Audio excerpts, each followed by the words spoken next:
All right, this is where I get to be a hero, and I had to kind of rack my brains for this one. But there I was at 40,000 feet in the air, give or take 10,000 feet, depends on the turbulence, on an American Airlines plane going westward. I believe I was on vacation, and I was crammed into a middle row seat, and right across the aisle from me was a lot of people's worst nightmare when it comes to flying. A young woman with a baby in her lap on evidently their first plane flight ever. And as most babies who don't understand why they can't move around and why they don't have their comfy crib, that baby was letting off an air raid siren howl that was making people in front and behind the poor lady wince. And sitting at ground zero with the baby stuck in her lap because she didn't have a seat to the left or the right, she had nowhere to go and nothing that she could do. Fortunately, a hero came to our rescue in the form of one of the flight attendants, who came by and said, in the most professional, nice voice, "First time flying with the child?" The woman said, "Yes, I don't know what the problem is. I've tried feeding her, I've tried shaking her in the good way, and I've tried singing to her and everything. Nothing works." The flight attendant said, "I've seen this before. She's in pain." I said, "I'll be right back." She goes up the aisle and comes back down, and she said, "I have here 2 cotton balls that have been soaked in hot water. Stick them in her ears." And, "Well, why am I doing that?" the woman asked.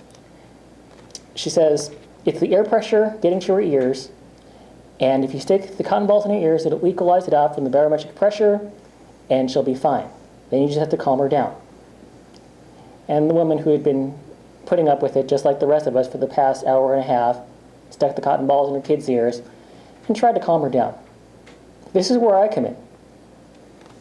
Now, for those of you who have never seen me, I'm not very assuming, and I've got big eyes and a big smile and a hat that I never go anywhere without these days anymore. And that's a different story all to itself. But I look over, and instead of giving her the frowny face that other people are because her kid's an air raid siren, I just smile. And I give the kid my best smile. And the kid makes eye contact with me, and because she's being stared at, looks at me, and I smile even more. And in emulation, as babies have been trained to do since day one, smiles back. In that moment, she stopped crying. And not to lose the moment, I started making faces at her. Happy faces, goofy faces, grinning, winking, and playing hide and seek with my hat and my suitcase and my jacket and things like that. And the baby forgot that she had been hurting 3 minutes previous. And she started giggling. And everyone in front and behind in the rows of the airplane looked over, saw the baby without crying, looked at me and found the source. A couple of them gave me a thumbs up. But the story doesn't end there. On the flight back, I was seated next to a young girl who was maybe about 9 or 10, who was sitting by herself. She didn't have her parents with her. She was about the right age for her parents to say, "You're going to go visit your relatives. Get on the plane. Good luck. Hopefully you arrive at the other side." And she was sitting there with tears in her eyes next to me, and I asked, "What's wrong, little girl?" And she gave me this scared look like she's not supposed to talk to strangers. And I said, "Hey, why are you crying?" And she said, "My ears hurt." And I said, "I know just the thing." I pushed the call button. The attendant shows up. And I said, "Hey, do you have any cotton balls soaked in hot water?" The attendant looks at me like I have 2 heads.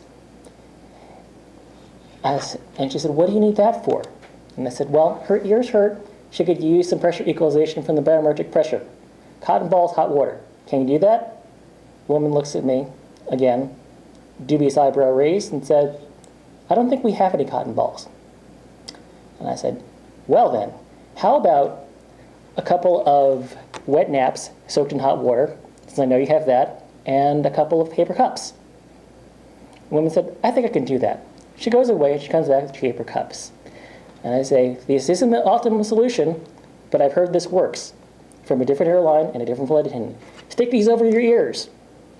The girl sticks the paper cups over her ears. She says, "I look funny." And I said, "Don't worry, bring the hall button again." The woman comes back, "Yes, did they not work?" I said, "No, they're going to work fine. Bring me 2 more." And she goes away, she comes back with 2 more cups with 2 more hot water things in them. I stick them over my ears. I said, "There," I said, "little girl, now both of us look silly. Now do this with me." And I start waving my head back and forth going, Take a deep breath. Blow it out your ears. And she laughs at me. And then she does it. And she blinks. And she said, "My ears just stopped hurting." I said, "Great, do it some more." And I didn't look across the aisle to the other side to see whether other people were staring at us, because I didn't want to know. Because for that moment, I was a hero for that little girl. And to this day, I kind of wish that I could remember her name. Because this is her story, and I doubt she'll remember me. But for that moment, I was her hero. And that's my story. Wonderful.